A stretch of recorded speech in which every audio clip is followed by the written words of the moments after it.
Assalamualaikum warahmatullahi wabarakatuh. Saya Sri Mahyuni, calon guru penggerak angkatan 8 dari UPTD SD Negeri Duangsau, Kabupaten Tanah Laut. Bersama fasilitator Ibu Heni Maryani dan pengajar praktik Ibu Janatul Ma'wah.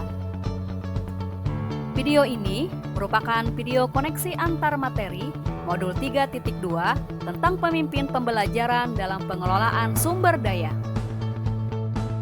Berikut kesimpulan dan koneksi materi yang ada pada modul 3.2.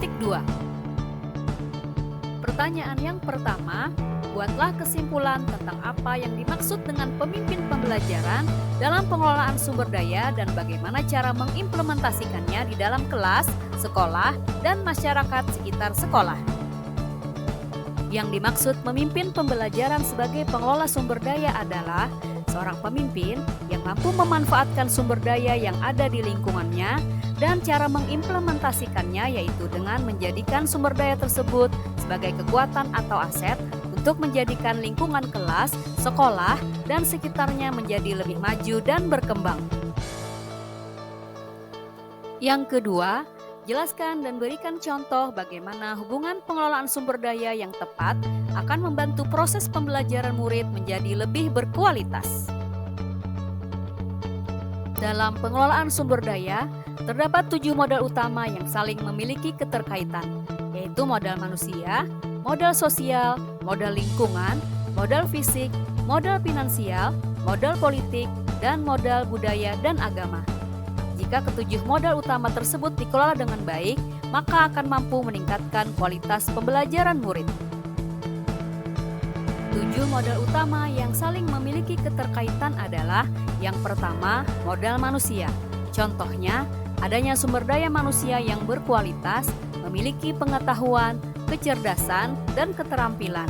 Adanya kecakapan seseorang yang berhubungan dengan kemasyarakatan, kewirausahaan, seni dan budaya yang akan membantu meningkatkan prestasi belajar peserta didik.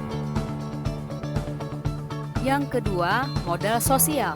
Contohnya, adanya peraturan atau tata tertib yang harus diikuti oleh seluruh warga sekolah untuk mewujudkan budaya positif di lingkungan sekolah sehingga tercipta pembelajaran yang nyaman dan menyenangkan.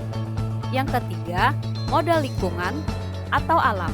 Contohnya, adanya potensi sumber daya yang ada di lingkungan sekitar yang dapat digunakan untuk menunjang kegiatan pembelajaran.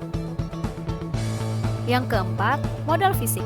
Contohnya, adanya bangunan-bangunan di lingkungan sekolah serta sarana dan prasarana yang dapat digunakan untuk kegiatan pembelajaran. Yang kelima, modal finansial. Contohnya, adanya dukungan keuangan yang didapat sekolah dari berbagai sumber. Yang keenam, modal politik. Contohnya, adanya kebijakan dari sekolah yang bertujuan untuk meningkatkan kualitas pembelajaran. Yang ketujuh, modal agama dan budaya. Contohnya, adanya nilai-nilai agama sebagai dasar dalam berperilaku bagi seluruh warga sekolah. Berikutnya, pertanyaan yang ketiga, berikan beberapa contoh bagaimana materi ini juga berhubungan dengan modul lainnya yang Anda dapatkan sebelumnya selama mengikuti pendidikan guru penggerak. Yang pertama, keterkaitan modul 1 dengan modul 3.2. Pada modul 1.1, keterkaitannya dengan modul 3.2 yaitu sebagai pemimpin pembelajaran, guru harus menuntun segala kodrat murid untuk mengembangkan potensinya.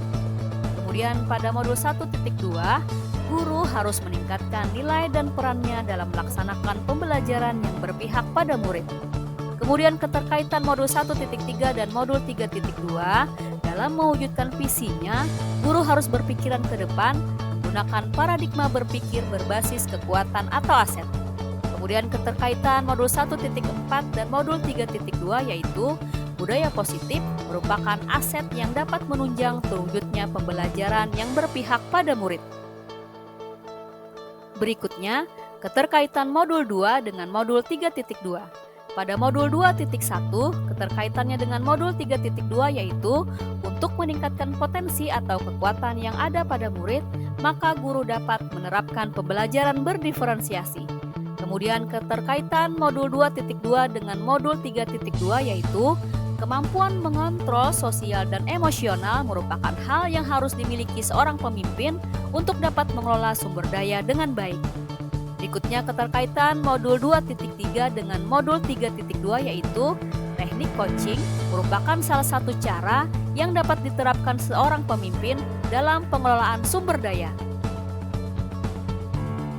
Kemudian keterkaitan antara modul 3.1 dan modul 3.2 yaitu dalam pengelolaan sumber daya, seorang pemimpin harus mampu melakukan pengambilan keputusan berbasis nilai-nilai kebajikan demi terwujudnya pembelajaran yang berpihak pada murid.